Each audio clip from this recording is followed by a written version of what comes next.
온 땅이여 여호와께 노래할지어다. 여호와께 노래하여 그의 이름을 송축하며 그의 구원을 날마다 전파할지어다. 그의 영광을 백성들 가운데, 그의 기이한 행적을 만민 가운데 선포할지어다. 아멘. 은혜가 풍성하신 하나님 아버지, 오늘 주님의 날을 맥주 감사 주일로 지키게 하심에 감사합니다. 우리의 삶의 모든 것이 다 주님의 은혜임을 기억하며 전심으로 예배하오니 우리 예배를 받아 주시옵소서. 예수님 이름으로 기원하옵나이다. 아멘.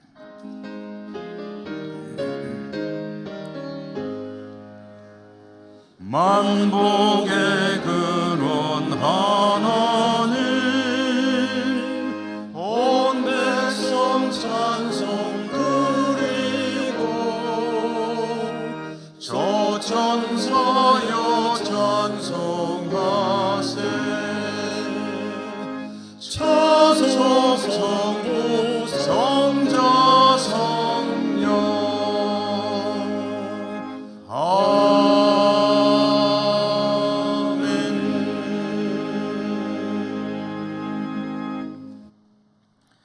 은혜로우신 하나님 아버지, 맥주 감사주일을 맞이하여 하나님 앞에 나와서서 지나온 삶의 시간들을 돌아봅니다. 볼수록 생각할수록 모든 것이 하나님의 은혜요 축복임을 절실히 깨닫게 됩니다. 그러므로 저희들의 삶은 감사가 이어지는 그런 삶이어야 할 터인데, 감사보다는 불만과 원망이 더 많았음을 고백합니다. 아무리 감사를 드려도 모자랄 수밖에 없는 놀라운 은혜를 입었으면서 그 은혜에 합당한 삶을 사는 일에도 그리 성공적이지 못했습니다. 저희들의 부족함과 연약함을 불쌍히 여겨 주시옵소서. 이 시간 저희들의 모든 감춰진 허물과 죄들 하나님 앞에 침묵하는 가운데 고백합니다.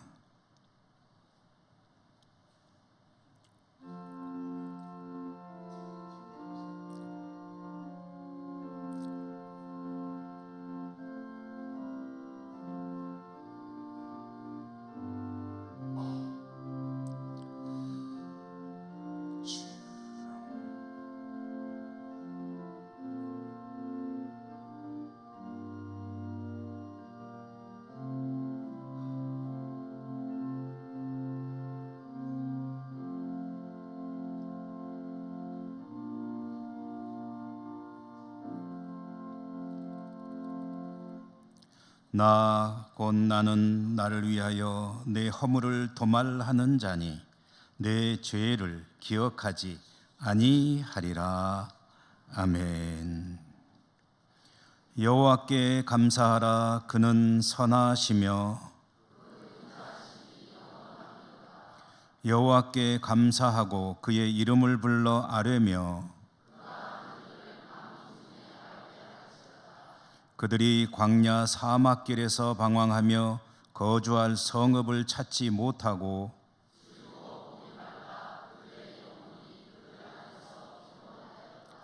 이에 그들이 근심 중에 여호와께 부르짖음에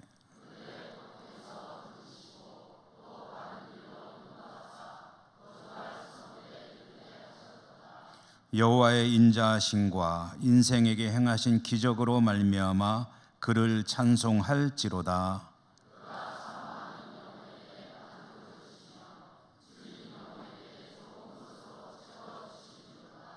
아멘. 나는 전능하신 아버지 하나님 천지의 창조주를 믿습니다.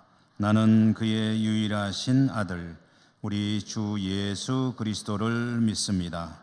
그는 성령으로 잉태되어 동정녀 마리아에게서 나시고 본디오 빌라도에게 고난을 받아 십자가에 못 박혀 죽으시고 장사된 지 사흘 만에 죽은 자 가운데서 다시 살아나셨으며 하늘에 오르시어 아버지 하나님 우편에 앉아 계시다가 거기로부터 살아있는 자와 죽은 자를 심판하러 오십니다. 나는 성령을 믿으며 거룩한 공교회와 성도의 교제와 죄를 용서받는 것과 몸의 부활과 영생을 믿습니다. 아멘.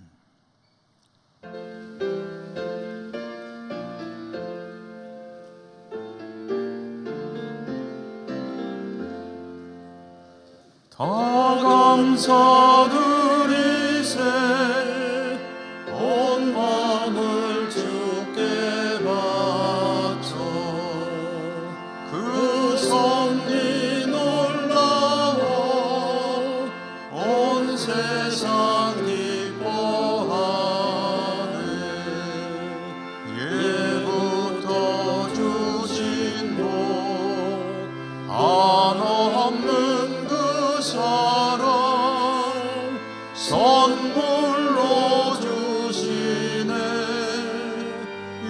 이제와 영원히 사랑의 하나님 언제나 함께 계셔. 기쁨과 평화에 복 내려 주옵소서. 몸과 맘 병들 때 은혜로 지키사 이 세상 악에서 구하여 주소서. 감사와 찬송을 다 주께 드리오라.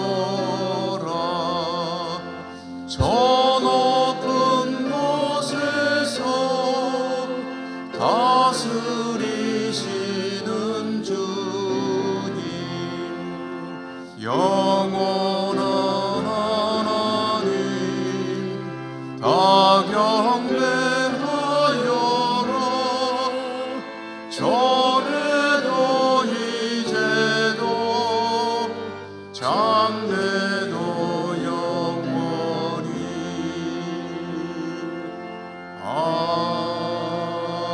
아멘.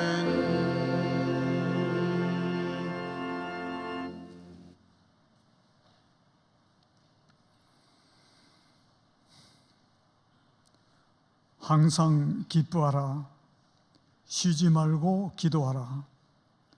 범사에 감사하라 하신 주님, 주님께서 지나온 상반기를 은혜 가운데 보호하여 주시고 지금 이 시간까지 인도하여 주심을 감사드립니다. 오늘 맥주 감사 주일을 맞이하여 범사에 감사하는 마음으로 예배를 드리오니 주님을 향한 이 감사의 예배가 일상에서도 감사하는 삶으로 이어지게 하옵소서. 세월을 아끼라 하신 주님, 금년도 벌써 절반이 지나가고 7월 첫 주에 들어섰습니다. 금년 남은 하반기도 시간을 아끼어 주님의 선한 일에 힘쓸 수 있도록 저희들을 늘 일깨워 주옵소서. 이제 곧 여름 행사가 시작되오니 여름 성경학교를 비롯한 각 부서 수련회와 몽골 단기 선교 등 이 모든 행사를 은혜롭게 마칠 수 있도록 인도하여 주시고 좋은 결실을 맺게 하여 주옵소서. 이 일에 시간과 물질을 들여 참여하는 성도들의 영혼이 궁창의 별처럼 더욱 빛나게 하여 주시고 기도하며 도움을 주는 숨은 손길들 위에도 주님께서 기요한 은총 베풀어 주옵소서. 역사를 주관하시는 주님, 그동안 우리나라가 정치적 혼란기를 겪으면서 불안정한 시기를 보내왔으나 이제 새 정부가 들어서면서 안정을 되찾아가게 하시니 감사를 드립니다. 이제 새 정부 지도자들에게 하나님을 경외하고 국민을 사랑하는 마음을 주사 우리나라를 진리와 정의 위에 굳게 서는 나라로 세워가게 하옵소서. 자비로우신 주님, 지금도 세계 곳곳에는 계속되는 전쟁으로 귀한 생명들이 목숨을 잃고 있사오니 저 동유럽과 팔레스타인 땅의 전쟁을 이제는 종식시켜 주시고 어수속히 그 땅의 평화를 되찾게 하여 주옵소서. 또한 지구온난화로 세계 곳곳에는 산불이 일어나고 있으며 이상기온을 우리도 느끼고 있사오니 이런 자연재해가 우리 인간들의 가욕으로 인한 것임을 깨닫게 하여 주시고 앞으로는 우리들이 이 지구의 환경 보존에도 더욱 관심을 가지고 절제하며 살아가게 하여 주옵소서. 이 시간도 강단에서 말씀을 선포하시는 목사님을 성령께서 친히 붙들어 주시고 능력 있는 말씀으로 저희 온 심령에 소망으로 채워 주옵소서. 이 모든 기도 드리올 때 모든 감사의 근원이 되시는 예수님 이름으로 기도드립니다. 아멘.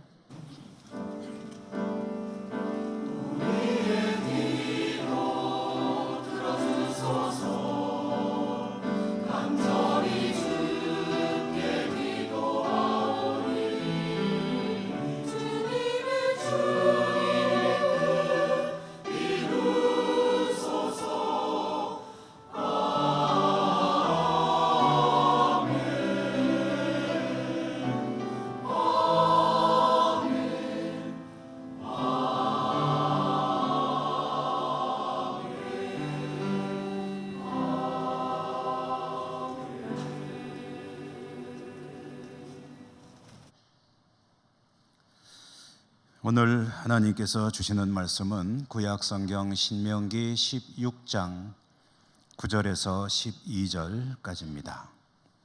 봉독합니다. 7 줄을 셀지니 곡식의 낫을 대는 첫날부터 7 줄을 세어 내 하나님 여호와 앞에 77절을 지키되 내 하나님 여호와께서 내게 복을 주신 대로 내 힘을 헤아려 자원하는 예물을 드리고 너와 내 자녀와 노비와 내 성중에 있는 레위인과 및 너희 중에 있는 객과 고아와 과부가 함께 내 하나님 여호와께서 자기의 이름을 두시려고 택하신 곳에서 내 하나님 여호와 앞에서 즐거워할지니라. 너는 애굽에서 종되었던 것을 기억하고 이 규례를 지켜 행할지니라. 아멘.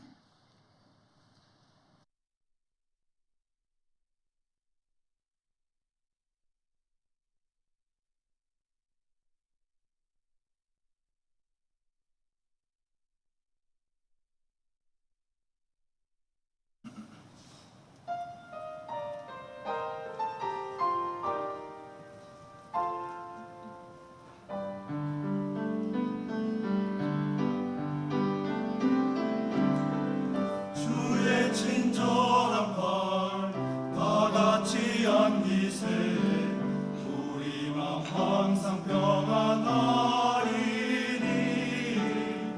항상 기쁘고 복이 되겠네 영원하신 발에 안기세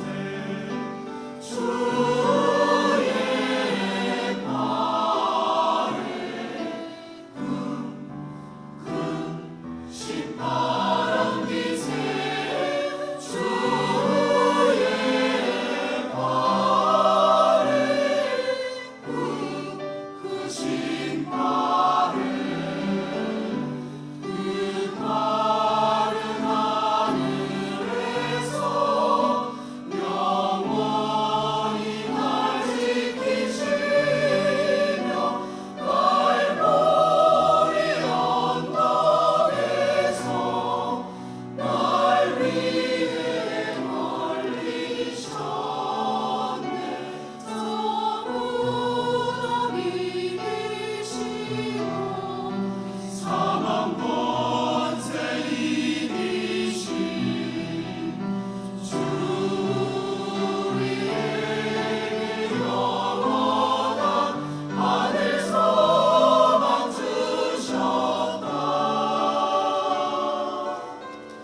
아멘.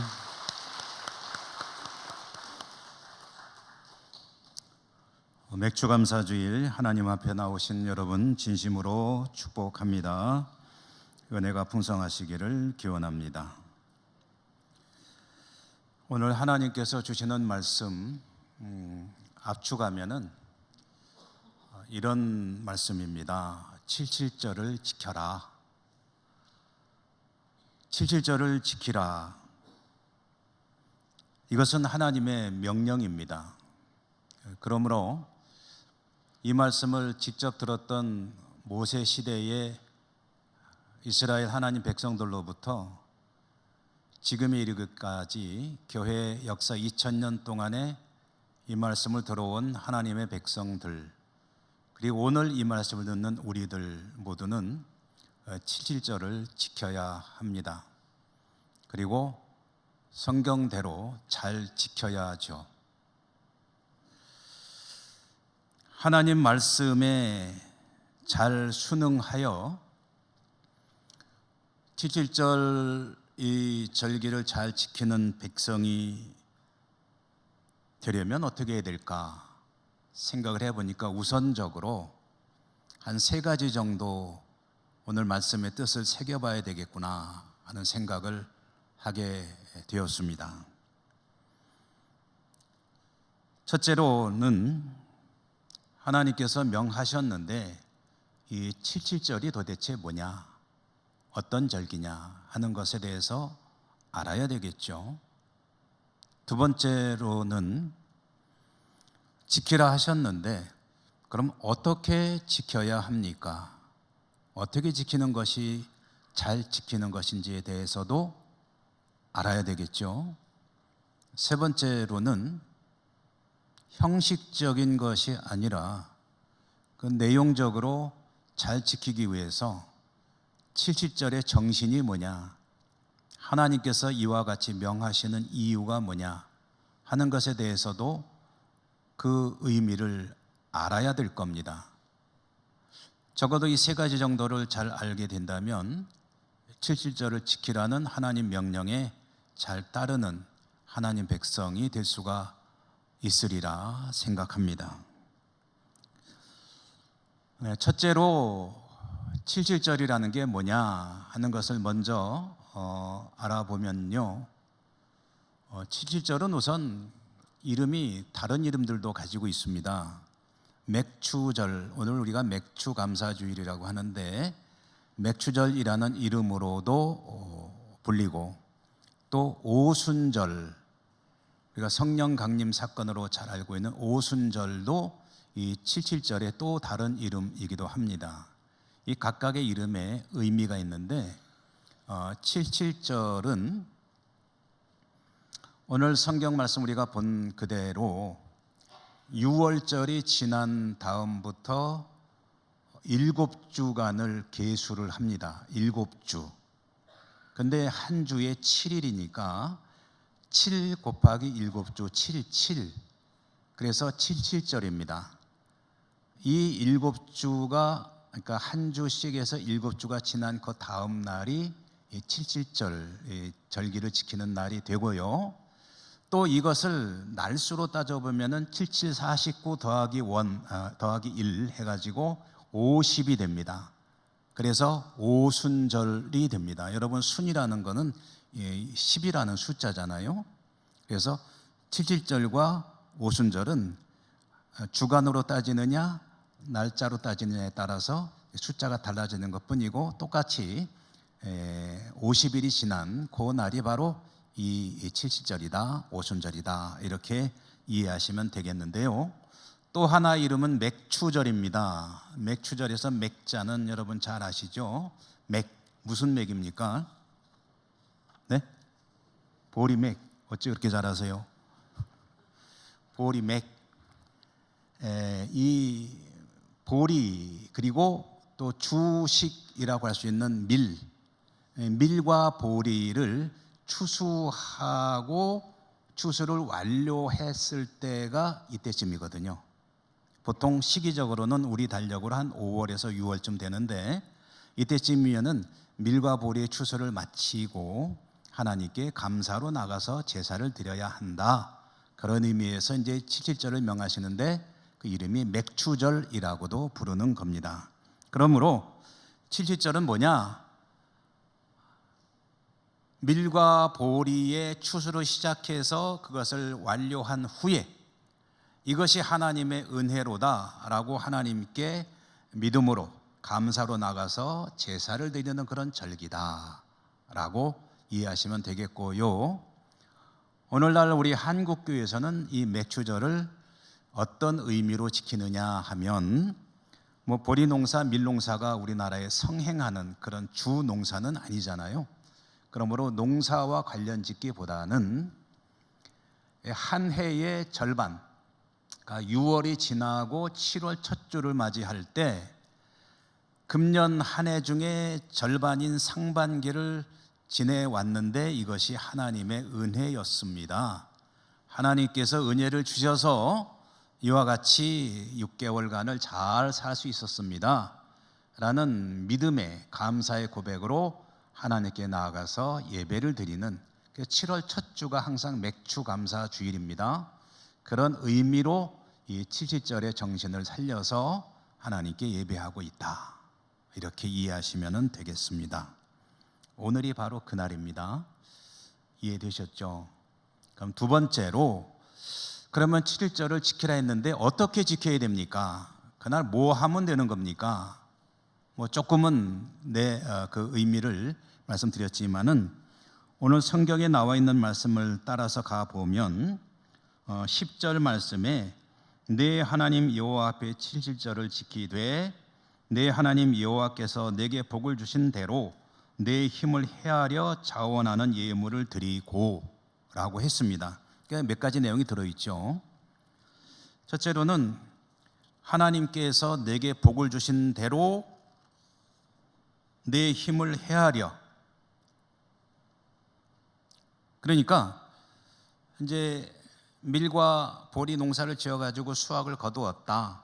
이 수확을 거두고 보니 이 하나님의 은혜로구나, 하나님께서 내게 복을 주셨구나, 그것을 깨닫게 될 때에 그 은혜를 깨달아 알았다면 너는 내 힘을 헤아려 라고 했는데, 여기 헤아리라는 것은 어떤 의미냐면 내가 할 수 있는 최선을 다해서 내 할 수 있는 힘이 어디까지 됐는지 그것을 잘 생각해 보고 그 모든 있는 힘을 다하여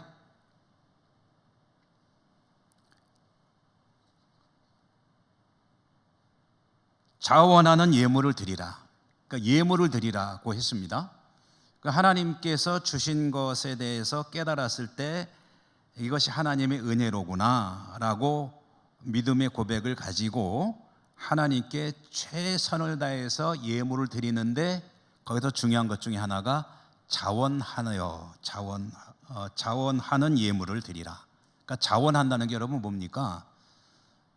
자발적으로 마지못해서가 아니고, 남의 눈치 보고서가 아니고, 또는 체면 때문에 할 수 없이가 아니고, 정말 하나님의 은혜로구나 깨닫고 하나님께 나가서 감사의 예물을 드리는데 정말 기쁜 마음, 즐거운 마음, 드리고 싶어 하는 그 마음을 가지고 하나님께 나아가라. 이게 77절을 지키는 그런 중요한 내용입니다. 그리고 이렇게 하나님께 나아가서 제사를 드리고 예물을 드리는 것과 함께 중요한 것이 11절에 보니까 간단히 말씀드릴게요. 11절은 어려운 이들, 소외된 이들과 함께 성전에 가서 즐겁게 잔치를 베풀어라, 그런 뜻입니다.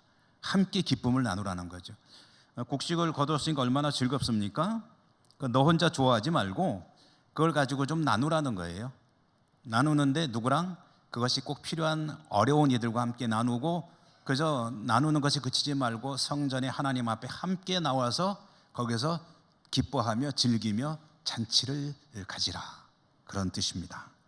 그리고 12절에 보니까 너는 애굽에서 종되었던 것을 기억하라고 하셨는데, 사실 종으로 살면은 내 농사가 없잖아요. 하나님께서 구원해 주시고 가나안 땅에 와서 살게 하시고 그러면서 여기에서 이 농사를 지어서 내가 살 수 있게 되었습니다 라는 그 근본적인 하나님의 구원의 은총을 또다시 떠올리면서 하나님께 감사의 제사를 드리라 라는 그런 말씀을 주신 겁니다. 어떻게 지켜야 돼요? 이 말씀을 따라서 지키면 되는 것이다 라는 것이죠. 자, 이제 세 번째로, 그러면은 하나님께서 칠칠절 맥주절을 지키라 하셨는데 그와 같이 맥주절을 지키도록 명하시는 진짜 그 속에 들어있는 하나님의 뜻이 뭐냐, 맥주절의 정신이 뭐냐, 맥주절을 지키는 그 백성들의 입장에서는 하나님께서 정말 원하시는 게 뭔지를 잘 알고 지켜야 될 텐데 그 알맹이, 핵심이 뭐냐, 어떤 마음, 어떤 자세를 가지고 지켜야 되느냐, 그 이야기를 좀 나눠야 되겠습니다. 어쩌면 이것이 가장 오늘 중요한 이야기가 되겠습니다. 결론부터 말씀드리면 하나님께서 이 절기를 지키도록 명하신 그 뜻은 뭐냐면은 감사 신앙을 가지라라는 것입니다. 여러분, 우리의 믿음이 여러 가지로 표현할 수 있겠는데 어쩌면 하나님께서 원하시는 최고의 신앙의 모습은 항상 하나님께 감사를 드리는 신앙이어야 한다. 하나님 감사합니다. 이것도 감사, 저것도 감사, 모든 것이 감사. 그래서 범사의 감사인 거죠. 성경은 너무나도 많은 곳에서 하나님의 백성들이 하나님께 감사해야 한다고 말씀하십니다. 그런데 성경이 누구의 말씀이죠? 누가 누구에게 하는 말씀입니까? 하나님께서 하나님의 백성들에게 하시는 말씀이죠. 그러면은 조금 이게 좀 듣기가 이상해집니다. 하나님께서 하나님 백성들에게 말씀하시는데 너 나한테 감사해야 돼 라는 것을 한두 군데가 아니고 성경 사실 어쩌면 처음부터 끝까지 계속 그 말씀을 하신다는 거예요. 그러면 이 말씀을 듣는 백성들의 입장에서 볼 때 이런 뭔가 좀 불편한 마음이 들 수가 있습니다. 여러분, 감사한다는 것은 어떤 겁니까? 감사를 받아야 될 대상이 너 나한테 고마워해, 감사해, 감사해, 감사해, 감사해, 감사해 계속 세뇌시키듯이 이야기해가지고 받는 그게 진짜 감사라고 할 수 있을까요? 여러분, 우리 학생들을 놓고 봅시다. 엄마 아빠가 맨날 너 나한테 감사해야 돼. 뭐려? 너 놔주고 키워주고 밥 먹여주고 공부시켜주고 다 했잖아. 너 감사해야 돼. 감사하죠. 그랬는데 맨날 일어나면은 감사해야 돼. 감사해야 돼 그러면은 속으로 무슨 생각이 들겠습니까? 감사는 자원하는 마음으로 내가 깨달아서 즐거운 마음으로 해야 그게 감사지. 감사해 감사해 가지고 결국 그 말에 할 수 없이 하면은 그게 감사입니까? 라는 생각이 들 수 있지 않겠느냐.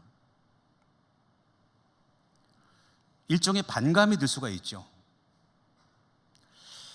정말 감사해도 너 감사해야 돼 그러면은 별로 안 감사하고 싶어지는 것이 인간의 마음 아닙니까? 그런데요, 이 일에 대해서 우리가 알아야 될 사실이 한 가지 있습니다. 하나님께서 왜 그렇게 감사하죠? 누가 몰라요? 잘 압니다. 그럼에도 불구하고 왜 너 감사해야 돼, 감사해야 돼, 감사하라, 감사하라, 범사에 감사하라부터 시작해가지고 얼마나 많은 감사에 대한 그 명령들이 많으신데 오늘도 감사하라고 그러시잖아요. 왜 그렇게 감사를 강조하시느냐 하면은요, 하나님이 공치사 듣고 싶어서 그러시느냐, 기분 좋고 싶어서 그러시느냐, 그거 아닙니다. 왜 그렇게 감사하라고 그러시냐면은 그것은 하나님을 위해서가 아니라 그 백성들을 위해서 좋은 일이기 때문에 그러는 겁니다. 다시 말해, 감사신앙은 누구에게 복된 일이냐? 하나님께서 복된, 하나님이 복되다는 말은 좀 어폐가 있겠습니다만은 하나님에게 좋은 일이기 때문이 아니라 그 백성들에게 좋은 일이고 그 백성들에게 꼭 필요한 일이기 때문이다. 그래서 하나님은 계속해서 감사하라 감사하라라고 강조를 하시는 겁니다. 누구 좋으라고요? 너희들 좋으라고. 오늘 본문 가운데도 사실은 그런 내용이 들어 있습니다. 그런데 우리말 성경에서는 그게 보이지 않습니다. 그것은 우리말 성경의 한계 때문에 그렇습니다. 여러분 잘 아시지만 성경은 원래 우리 한글로 기록된 책이 아닙니다. 구약 성경은 이스라엘 사람들의 언어인 히브리 말로 기록이 되어 있고, 신약 성경은 주로 그리스 사람들의 말인 헬라어로 기록이 되어 있습니다. 이 외국말로 기록된 책을 우리 한국 사람들이 읽기 위해서 번역을 했습니다. 근데 번역이라는 것은 때로는 100% 뜻을 살릴 수도 있겠지만 조금 잘못되는 경우도 있거든요. 어떤 때는 꼭 들어가야 될 말이 빠지는 경우도 있습니다. 오늘 이 말씀이 그렇습니다. 오늘 이 말씀 9절에 7주를 셀지니 곡식의 낫을 대는 첫날부터 7주를 세라고 하나님께서 명령하시는데 여기에 중요한 말 하나가 빠져 있습니다. 그건 뭐냐면은 맨 앞에 들어가야 될 말인데 너희를 위하여라는 말이 빠져 있습니다. 원래 원어 성경인 히브리 성경에 보면 그 말이 들어가 있습니다. 왜 뺐는지는 모르겠어요. 번역하시는 분들이 몰라서 빼지는 않았을 터인데 그 말이 빠졌는데, 그렇지만 우리는 그 말을 넣어서 한번 다시 읽어본다면 이 말씀은 9절 말씀은 이렇게 읽는 것이 뜻을 살릴 수 있다는 건데요. 너희 자신을 위하여 7주를 셀지니 곡식의 낫을 대는 첫날부터 7주를 세어 7일절을 지키라 라는 말씀입니다. 그럼 여러분 7절은 누구를 위해서 지키는 겁니까? 너희 자신을 위하여, 나를 위해서가 아닙니다. 하나님 입장에서 나를 위해서가 아니라 너희 자신을 위하여 7절을 잘 카운트해가지고 잘 지켜야 돼. 알았지? 그런 말씀을 하신 겁니다.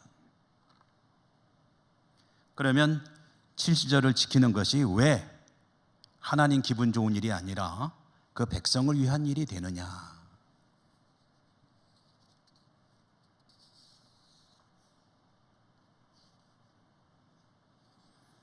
여러분 살아가면서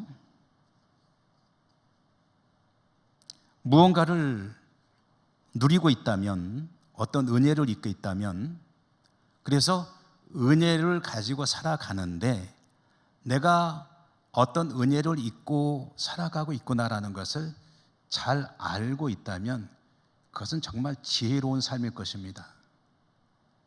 학생들 얘기를 예를 들었는데 학생들이 어려서부터 장성해서 청년 장년이 되었을 때 내가 오늘 이와 같이 살 수 있는 것은 정말로 부모님의 큰 은혜를 입었기 때문이다 라고 늘 생각하면서 부모님의 은혜에 감사하면서 부모님께 어떻게든 그 은혜에 보답하려는 그런 삶을 가지고 살아간다면 그 사람은 참 지혜로운 그런 사람이라고 하지 않을 수가 없을 겁니다. 자기가 어떤 은혜로 태어났고 살았고 어떻게 살아왔는지를 아는 사람이기 때문에 그 지혜는 정말 중요한 지혜라고 할 수가 있다는 거죠. 세상에 살아가면서 많은 사람의 도움을 받고 우리는 살아갈 수가 있습니다. 혼자서는 살 수 없죠. 그럴 때 나에게 정말 은혜를 베푼 사람들을 잊지 않고 기억하면서 그걸 깨달으면서 그것을 보답하는 감사하는 마음을 가지고 살아간다면 그는 참된 지혜를 가진 사람이라고 할 수가 있을 것입니다.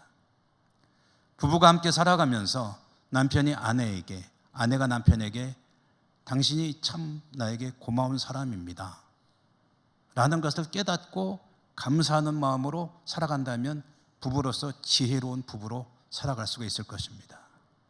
직장에서 다 마음에는 안 들겠지만 그러나 직장의 상사가 또 부하 직원이 동료들이 참 고마운 사람입니다 라고 깨닫고 살아갈 수 있다면 그 참다운 지혜를 가지고 사는 일일 것입니다. 오늘 농사 이야기로 시작이 되고 있기 때문에 농사 이야기로 한번 생각을 해보죠. 여러분, 우리 농사를 짓는 성도님들도 조금 계시죠. 근데 농사를 지어서 풍성한 결실을 거두었다고 합시다. 그 결실을 거두기 위해서 얼마나 애를 많이 쓰십니까? 무더운 여름에도 그 더위를 무릅쓰고 정말 비지 같은 땀을 흘리면서 농사를 지어야 하지 않습니까? 노심초사 매일매일 논과 밭에 관심을 가지고 나가서 둘러보기도 하고 또 보살피면서 애쓰고 수고해서 농사를 짓는 것 틀림없는 사실 아닙니까? 그런데 그렇게 애쓰고 땀 흘리고 열심히 수고해서 농사를 짓는다고 해서 반드시 좋은 결과가 주어지느냐?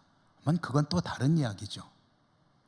아무리 내가 애쓰고 노력하고 수고해도 좋은 결실을 거둔다는 보장은 없습니다.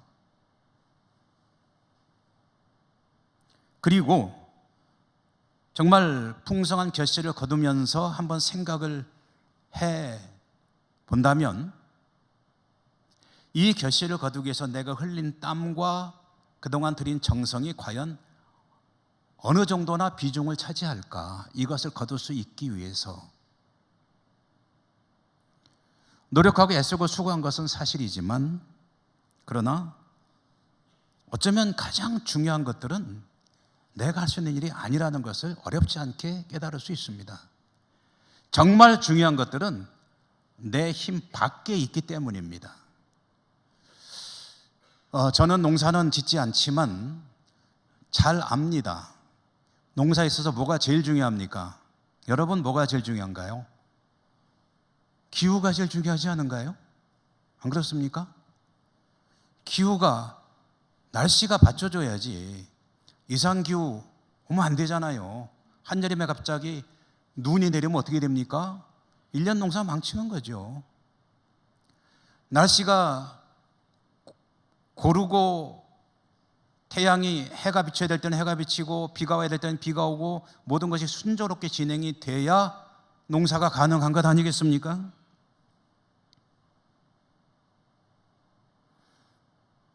모든 것이 다 좋아가지고 풍성한 결실을 거두었다고 합시다. 사과가 예년보다 2배가 나왔다고 해요. 그런데 그렇다고 해서 그게 다 내 소득으로 이어집니까? 아니잖아요. 너무 많이 나와도 골치 아프잖아요. 밭에 배추를 잔뜩 심어서 잘 됐는데 캘 엄두가 안 나서 그대로 버리지 않습니까?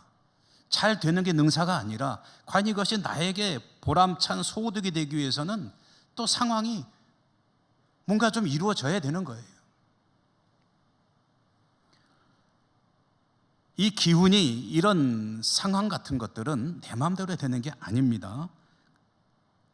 게다가 그보다 더 근본적인 문제가 있습니다. 땅을 가지고 농사를 지을 때 땅에서 농사를 지을 수 있는 가장 근본, 이 땅은 누가 주는 겁니까? 내가 땅 만들어서 거기다 농사 짓습니까? 땅은 하나님이 만드셔서 내가 농사를 지을 수 있게끔 가지게 하셨으니까 내 밭이 된 거고 내 논이 된 것이고 그러므로 농사를 지을 수 있는 거 아닙니까? 거기다가 내가 건강하지 않으면 어떻게 농사를 짓습니까? 이 건강은 누가 주는 겁니까? 내가 건강하고 싶다 해서 내 마음대로 건강을 관리하며 유지할 수 있습니까? 이런 좀 더 근본적인 것들을 생각해 보면은 결국은 모든 것이 하나님의 손에 달린 것이로구나 라는 것을 깨닫게 되고 인정하지 않을 수가 없습니다. 그리고 그 사실을 깨닫고 알고 살아가는 사람이 진짜 중요한 지혜를 가진 사람이라는 말씀입니다. 농사만 그런가요? 직장생활도 가정생활도 자녀들을 키우는 것도 자영업을 하시는 분들 역사상 가장 어려운 시대를 살아간다고들 말씀들을 하시는데 정말 어려운 시대죠. 어쨌든 지금 내가 자영업을 해나가고 있는 이 모든 상황들도 결국은 버틸 수 있다면 버티는 것도 하나님의 은혜로구나. 어떤 방식으로 어떻게 살든지 우리의 삶은 하나님의 은혜로 이루어진다는 것을 깨닫는 것, 그 깨달음의 근거에서 하나님께 나아가 하나님께 감사의 마음으로 영광을 돌려드리는 것, 예물을 드리거나 예배를 드리거나 어떤 형태든 감사의 마음을 표하는 것, 이것이 정말 중요한 우리 인생의 지혜이고 그 지혜가 그의 인생의 복의 근원이 될 것이기 때문에 하나님은 말씀하시는 겁니다. 아니, 명령하시는 겁니다. 너는 77절을 지키라. 잊어먹지 마라. 네 힘이라고 생각하지 마라. 모든 것이 무엇으로부터 왔는지를 잘 알고 그리고 나에게 와서 감사하는 신앙으로 살아야 한다. 그것이 너에게 복된 인생이다. 이렇게 하나님께 감사로 나가는 것이요, 참 복된 일인데 참 그렇게 하는 게 쉽지가 않습니다. 여러분 어떻습니까? 하나님께 정말 스스로 생각해도 나는 하나님께 늘 감사하는 믿음으로 잘 살고 있어라고 생각이 되십니까? 아니면 많이 부족하다고 생각이 되십니까?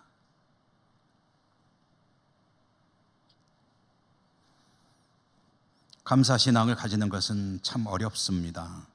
어려운 이유가 있습니다.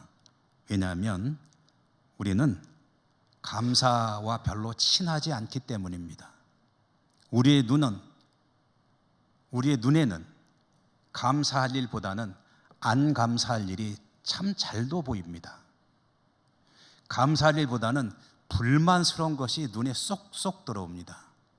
감사할 일은 쓱쓱 씻어 지나가고요. 우리의 마음은, 우리의 입술은 감사보다는 불만과 불평과 원망하는 마음과 훨씬 친밀하고 그것들이 더 익숙합니다. 그게 쉬워요.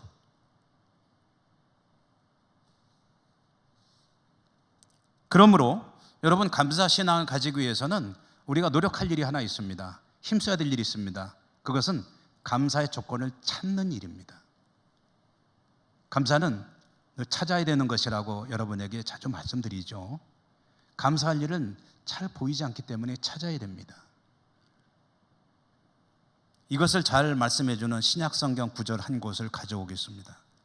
마태복음 7장 13절과 14절에 보면 주님께서 주시는 말씀 중에 좁은 문, 좁은 길에 대한 그런 가르침이 있습니다. 그 말씀 한번 같이 보도록 하실까요? 여러분 한번 읽어보시죠. 소리 내서 읽어보겠습니다. 13절, 14절 읽습니다. 좁은 문으로 들어가라. 멸망으로 인도하는 문은 크고 그 길이 넓어 그리로 들어가는 자가 많고 생명으로 인도하는 문은 좁고 길이 협착하여 찾는 자가 적음이라. 아멘. 여러분 스크린에 보시면 제가 성경 구절을 방송실에다가 보여주세요 하고 부탁하면서 그 중에 찾는 자라는 글자는 빨간 걸로 써주세요 라고 했거든요. 제가 왜 빨간 걸로 쓰라고 써달라고 했을 것 같습니까? 왜 그랬을까요? 저기를 잘 보라는 뜻입니다. 다른 말씀도 소중하지만 오늘 제가 드리고자 하는 말씀의 요점은 저 찾는 자라는 말씀 속에 들어있기 때문입니다. 주님께서 말씀하시기를 길이 넓고 그리고 문이 큰 문으로 그쪽으로 가지 말라고 하셨어요. 왜냐하면 그 길은 멸망으로 인도하는 길이기 때문이다 라고 말씀하셨습니다. 그런데도 그리로 가는 사람이 많습니다. 왜 그럴까요? 쉽기 때문입니다. 익숙하기 때문입니다. 그리고 다른 사람들이 다 그리로 가니까 그게 대세라고 생각하는 겁니다. 이렇게 살아야 되나 보다, 이렇게 사는 게 잘 사는 건가 보다 라고 생각하고 다 그리로 덩달아 따라가는 거예요. 생각도 없이. 편하고 넓고 문도 널찍하고 사람들 다 그리 가니까 그러면 나도 그리 가면 되지 뭐 하고 그냥 가는 거예요. 생각 없이. 근데 문제는 그 길이 멸망으로 가는 길이다라는 거죠. 또 하나의 길이 있습니다. 그것은 좁은 문으로 향하는 좁은 길입니다. 이 길은 협착합니다. 숨어 있습니다. 잘 안 보입니다. 그래서 사람들 눈에 안 띄입니다. 아까 제가 찾는 이라는 단어를 주목하자고 그랬는데, 찾는다는 것은 그쪽으로 방문한다, 찾아간다 그런 뜻이 아니고 눈으로 볼 수 있다, 발견한다라는 뜻입니다. 전혀 다른 의미죠. 그러므로 찾는 자가 적다는 말은 무슨 뜻이냐 하면, 이 좁은 문을 향한 좁은 길은 길이 좁고 협착해서 잘 안 보여요. 그래서 볼 수 있는 사람들이 많지가 않아요. 그리고 그 가치를 사람들이 잘 몰라요. 그렇기 때문에 찾으려고 하지도 않아요. 찾는 자들은 어떻게 찾냐면 자기 힘으로 찾는 게 아니라 누군가가 가이드 해줘가지고 이 길이 생명의 길이에요 라고 가르쳐줬기 때문에 한번 억지로 끌려가가지고 봤더니 어떻게 하다 보니까 그걸 깨달아 알게 돼가지고 그 길로 들어가게 되는 거예요. 그런데 그런 사람은 숫자가 얼마 안 됩니다. 왜 그 길로 가는 사람이 적습니까? 찾기가 힘들기 때문이에요. 잘 안 보이기 때문입니다.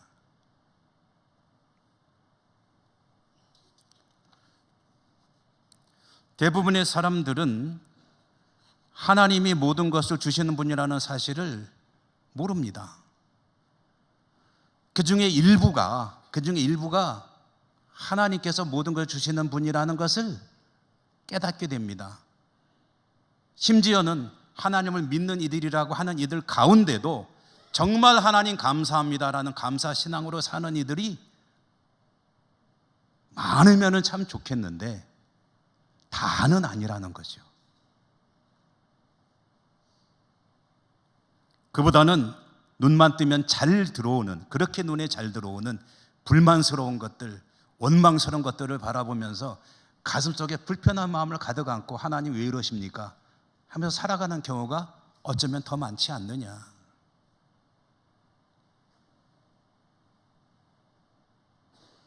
대부분의 사람들이 그게 쉽고 어쩌면은 때로는 좀 한마디 툭 던져놓는 게 속이 시원하게 보이기 때문에 그 길로 달려가는데 그거는 생명의 길이 아니에요. 생명의 길로 가는 것은 하나님께 늘 감사와 찬양으로 영광을 돌리며 눈에 보이지 않는 그것을 찾아가면서 그 길을 향해 달려가는 사람이 생명의 길로 가는 사람이다.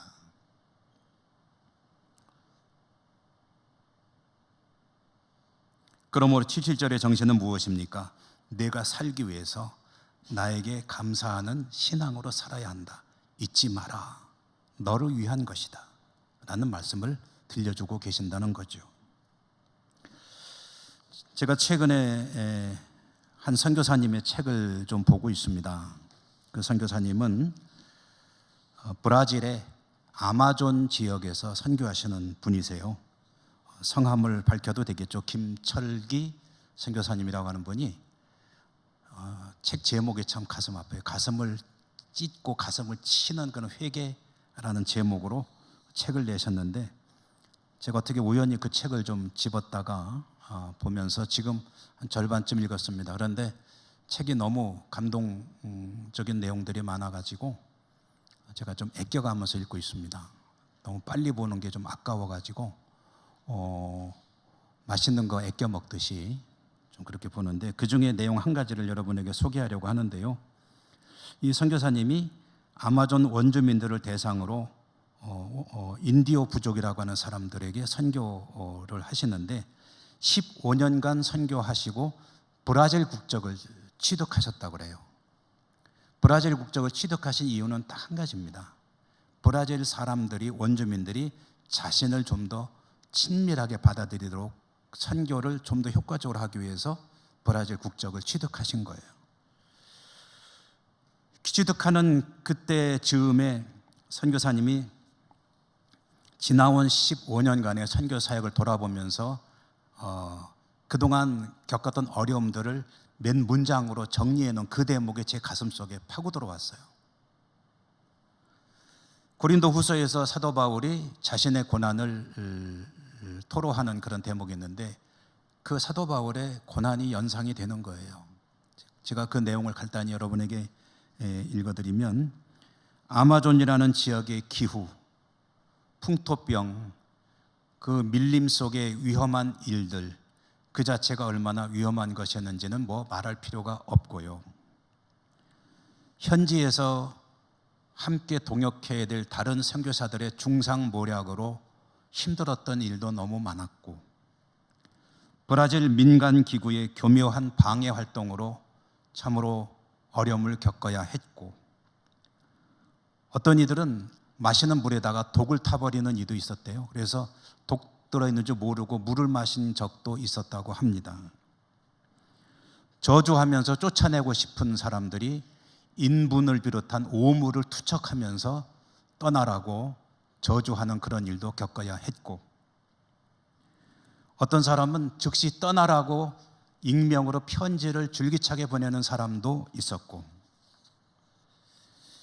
법정에 여러 번 고소를 당하기도 하고, 브라질 방송국에서는 이 사람이 자기 사익을 위해서, 불법한 이익을 위해서 브로커 노릇하는 사람이라고 방송으로 내보낸 적도 있었고, 이런 힘든 일을 겪을 때마다 절망에 빠질 수밖에 없었는데, 그렇게 15년이 지나는 동안에 그 어려움들을 겪다 보니까 이해하게 된 게 한 가지가 있어요. 그게 뭐냐면 그 사람들의 문화를 이해하게 됐다는 겁니다.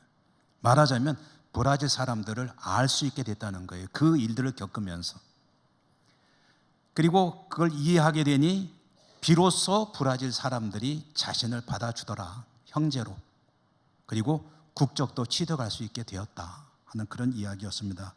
국적을 취득하게 되니 이 모든 시련의 시간들, 고난의 시간들이 주님께서 이 인디오 부족들을 구원하시기 위해서, 나를 이들에게 더 가까이 가도록 하기 위해서 이 모든 일들을 계획하시고 쓰신 것이니, 그 힘들었던 시간들이 지금 돌아보면은 모든 것이 감사할 일이로구나 라는 그런 고백이었습니다. 여러분, 그게 감사할 일입니까? 인분 던져서 만약 그걸 내가 맞았다고 합시다. 그게 감사할 일입니까? 근데 감사한 일이 되는 거예요. 왜요? 찾으면은 감사합니다. 감사는 찾는 것이지 찾아지는 것이 아닙니다. 여러분, 어떤 환경이 있든지 하나님께 감사하는 마음, 믿음으로 살 수 있다면 그것은 하나님께서 우리에게 주시는 가장 큰 은혜요, 은사이고, 그것은 우리 삶의 복의 근원이 될 것입니다. 저는 여러분에게 그런 은혜가 풍성하시기를 주님 이름으로 축원합니다. 은혜로우신 하나님, 감사합니다. 오늘도 말씀을 주셨습니다. 이 말씀 따라 승리하는 저희 모두가 되게 해 주옵소서. 감사하고 예수님 이름으로 기도드립니다. 아멘. 찬송하시며 봉헌하시겠습니다.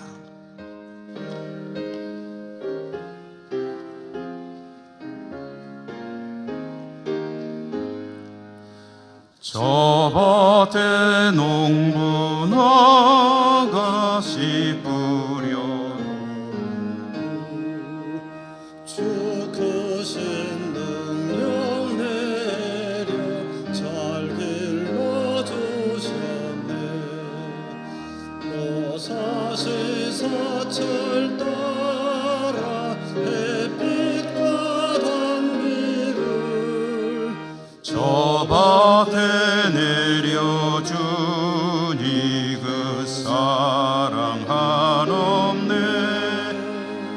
온갖 귀한 선물 주님이 주신 것, 그 풍성하신 은혜를 다 감사드리세.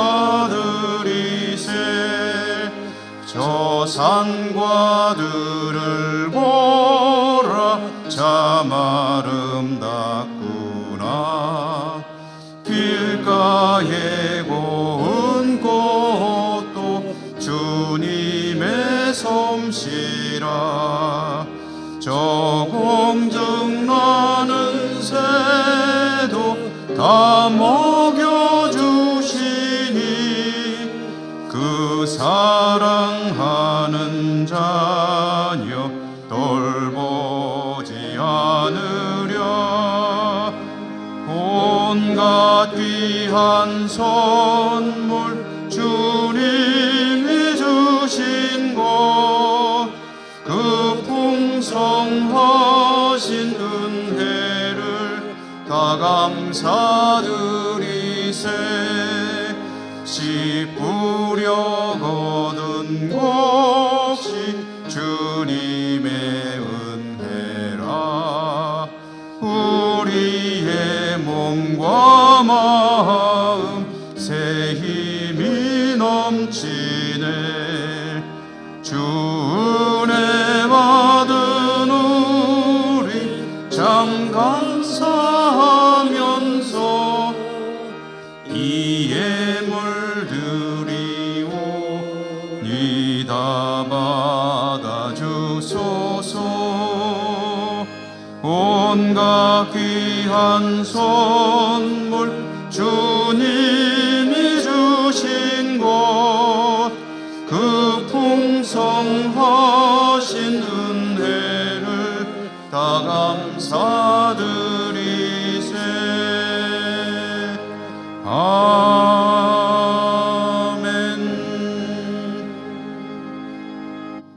하나님, 맥주 감사주의를 허락해 주시고 예배하며 또 예물을 드릴 수 있으니 감사합니다.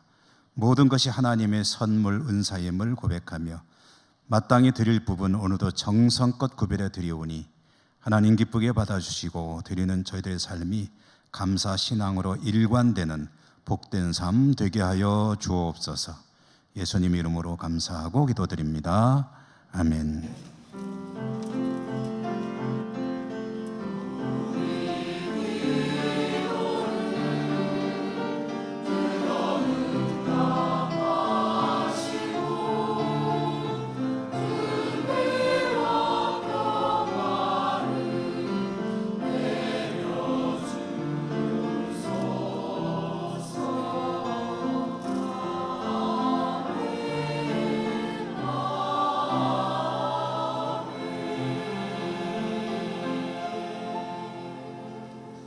교회 소식입니다. 오늘 맥주 감사주일 오후 찬양 예배 시에는 인도네시아 김종년 선교사님께서 말씀을 주시겠습니다. 오늘 오후 찬양 예배 시에 새가족 성경 공부 수료식이 있겠고요. 수료하시는 분들은 오후 1시 40분까지 새가족실로 54하는 광고. 내일은 월삭 새벽 기도가 있는 날, 다음 주일 오후 찬양 예배는 교회학교 헌신 예배입니다. 오늘 2부 예배 마치고 이 자리에서 정기 재직회 있습니다. 중식으로 해서 3여전도에 수고해 주셔서 감사하고, 우수경, 노슬기, 이영옥 집사님 세 분의 집사님께서 교우들에게 떡과 과일을 대접해 주십니다. 올간 연주에 감사하는 마음, 그리고 또 올간을 또 계속해서 공부하고 계시죠. 하나님께 감사해서 우리 교우들을 대접해 주십니다.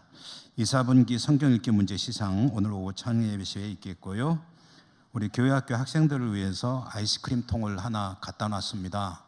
어디 있냐면은 식당 앞쪽에 있는데, 여기 이제 우리 교회학교 학생들이 먹고 싶으면 아무 때나 가서 꺼내 먹을 수 있도록 아이스크림을 넣어놨습니다. 교회학교의 범위는 유치부부터 청년부까지. 그러면 여기서 이제 어른들도 먹어도 되느냐 하면은 됩니다.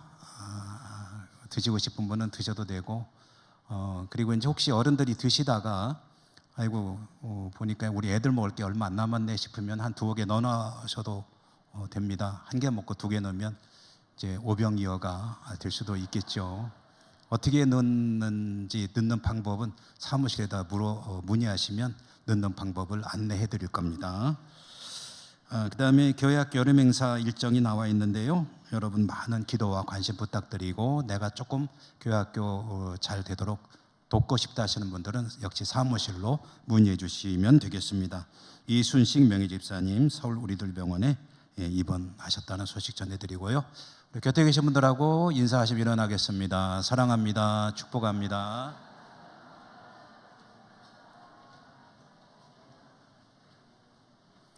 주기도성 축도로 예배 마칩니다.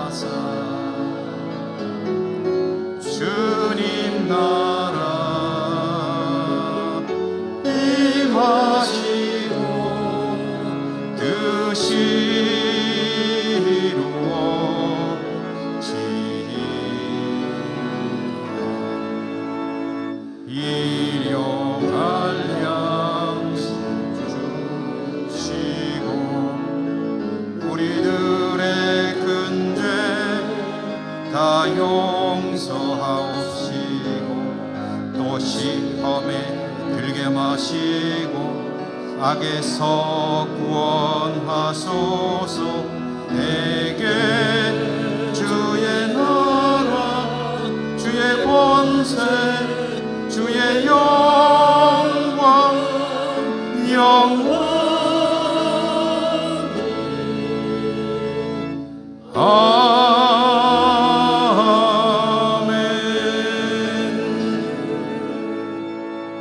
아멘. 자, 비록 주의 백성들이 하나님을 예배하고 삶의 자리로 갑니다. 늘 동행해 주시고 지켜주시고 감사 신앙으로 승리하는 저들 되게 하옵소서. 여러 곳 각지 흩어져 있는 우리 사랑하는 가족들에게도 축복해 주시기 원하고 감사하고 예수님 이름으로 기도드립니다. 아멘. 주 예수 그리스도의 은혜와 하나님 사랑과 성령님 교통하심이 주의 백성들 모든 삶의 자리 위에 항상 함께 하시옵기를 축원하옵나이다. 아멘. 찬송과 영광과 능력 모두 우리 하나님께 영원히 우리와 늘 함께 하시리.